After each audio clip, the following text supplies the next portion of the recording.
Hello, church.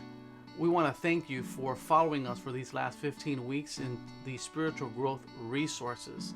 This segment of this video introduction is usually set up so that to kickstart the conversation, kickstart the topic for the week. The topic for this week is discipleship / evangelism. And you might ask yourself, how does this topic fit with the overall theme for the month of February, the month of love?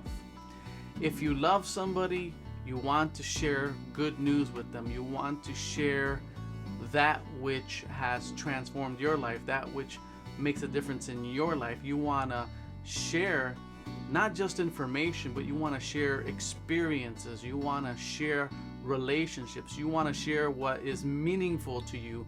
You want to share the things that are valuable to you, things that matter to you. So that's why we have put this topic in this month. Probably the key verse for this week would be found in Matthew 28, where he says, "Go and make disciples of all nations, teaching them, baptizing them in the name of the Father, Son, and of the Holy Spirit."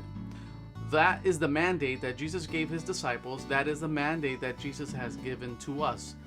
That verse, or those verses, are called the Great Commission. It was a Great Commission. If you put the Great Commission together with the Great Commandment, the Great Commandment is to love God above all things and your neighbor as yourself. And then you put the Great Commission, which is to go and share that love, to share the gospel, the good news of Jesus Christ. We have something to share. We share love. We share what God has done in our lives. We share the difference that he has made in our lives. And how could we keep something so precious to ourselves?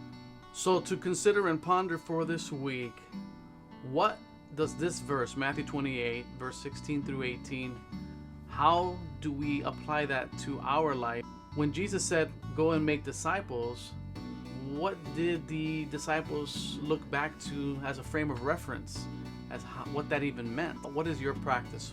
How do you go about interacting with people and broaching spiritual conversations and taking that to a point where you are able to share the gospel in some way?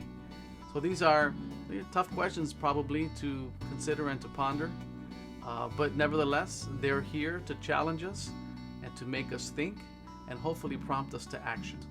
So this week, as you navigate through the spiritual growth resources and the different ways that we have woven the topic into the study for this week with the different segments, the different elements, I hope and pray that you will discover discipleship and evangelism in the context of love and how it is the most loving thing to share Jesus Christ with all people, all nations, across the street, around the world. So may the Lord bless you and keep you as you navigate through this week's study guide, this week's spiritual growth resource, this week's time alone with God, in your family time or in your small group. We look forward to what God is going to do.